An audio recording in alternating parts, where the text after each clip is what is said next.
2021 Hearthstone World Championships took place this weekend, the 18th and 19th of December, with a strong field of players looking to become the next Hearthstone World Champion.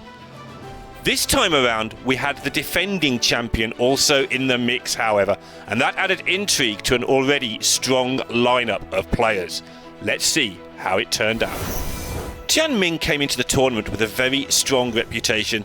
He reached the semi-finals of the most recent Masters Tour Undercity and had an astounding 54 wins and 24 losses record in Masters Tours as a whole. People familiar with the Chinese scene were touting him as the strongest of the Chinese competitors, probably one of the strongest players in the entire event. However, he brought a lineup that seemed to show he was expecting a more minion-orientated field. His lineup included Bolnar OTK Shaman, as well as cards such as Animated Broomstick in his Rogue. He was also in the perceived strongest group, Group A, which contained Gabby, NowGuiden and Possessi alongside him. He lost 3-1 to NowGuiden and then 3-0 to Gabby, largely due to his lineup disadvantage, and he was eliminated on day one.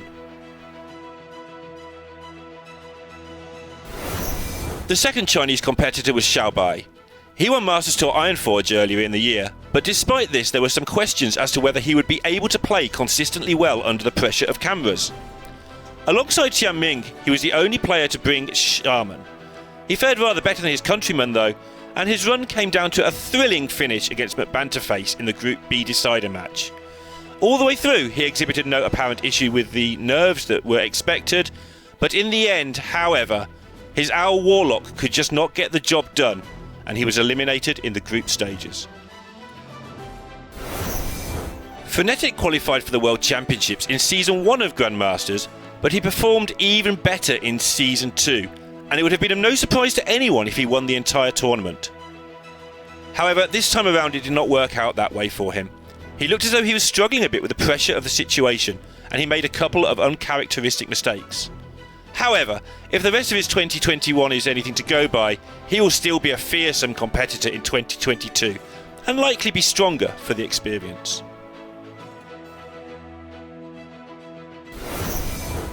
NowGuiden is now very much a veteran of top-level Hearthstone.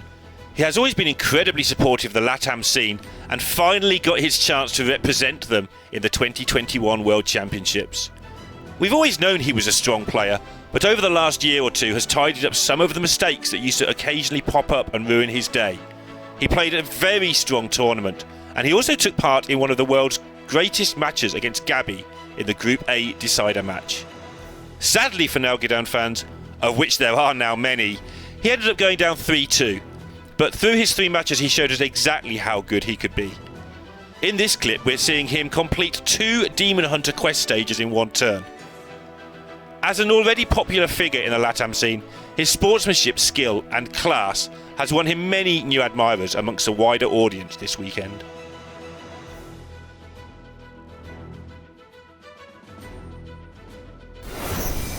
Gabby came into the World Championships almost universally regarded as the best player in the world. He did however lose his first match in the group to Possessi with some uncharacteristically untidy play.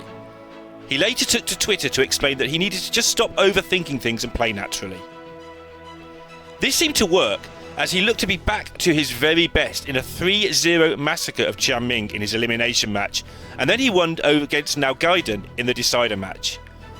This set up a mouth-watering match between him and the reigning champion Glory in the semi-finals.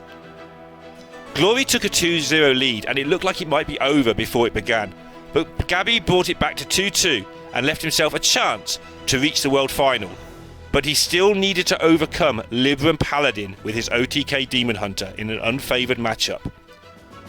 Glory did not give Gabby a look in, and he ended Gabby's fantastic season.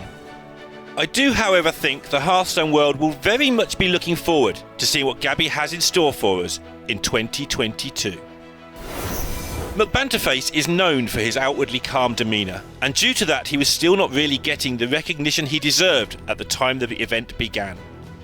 However, his considered and clinical plays throughout the event should leave no doubt to anyone that he is one of the best players out there. In these clips he shows some good examples of using your health total as a resource.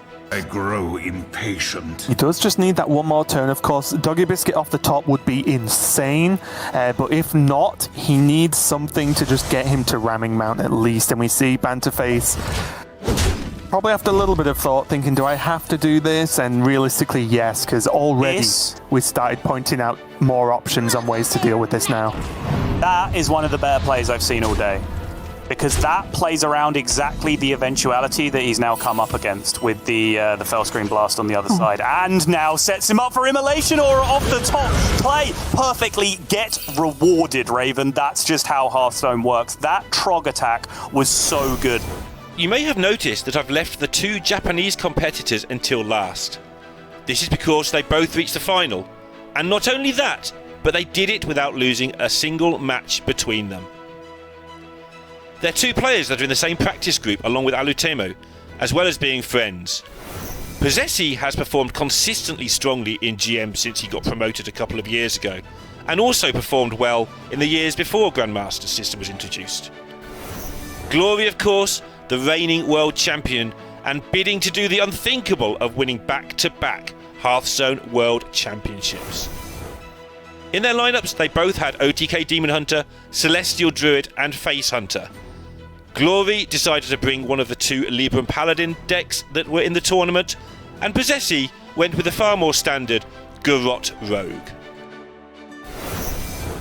In the final, Possessi took a 2-0 lead before Glory brought it back to 2-1. Possessi's Achilles heel has always been the tendency to sprinkle in just the occasional really bad mistake in with his otherwise incredibly high level play. And at Game 4, he chose one of the most inopportune times imaginable to have one of those moments. In this game, he apparently miscounted his mana at the end of his turn. Nerves are just starting to get to everyone. Yeah, I was afraid that we'd get a Possessi moment. I was afraid that we'd have to let the world know that this sometimes actually happens. He is one of, if not the best player that we have in Asia Pacific. But stuff like this just sometimes happens. It breaks my heart to see. Game 5 was a Demon Hunter mirror, which was an appropriate way to end the 2021 season given how much we have seen of it through the year. It was a tense affair, but in the end, Possessi managed to regather his composure and dethrone Glory, who had held onto his title until the last possible moment. In the post-tournament interview, it was clear how much this meant to Possessi, and I'd like to extend a huge congratulations to him, all of his hard work over the last few years finally paying off. Congratulations also are in order for Glory, who reached his second consecutive Hearthstone World Championship finals. That is a feat we may never see again. Or of course, maybe he just reaches the third one next year. We'll have to wait and see. If you've enjoyed the tournament this weekend and are looking to take part next year yourself, registrations for the qualifiers are now open, with the first one taking place on January the 7th. If you're looking to get involved, visit playhearthstone.com and check out the esports content for more information. If you do take part, I wish you the best of luck. Maybe next time around we'll be commentating on you as the new Hearthstone World Champion.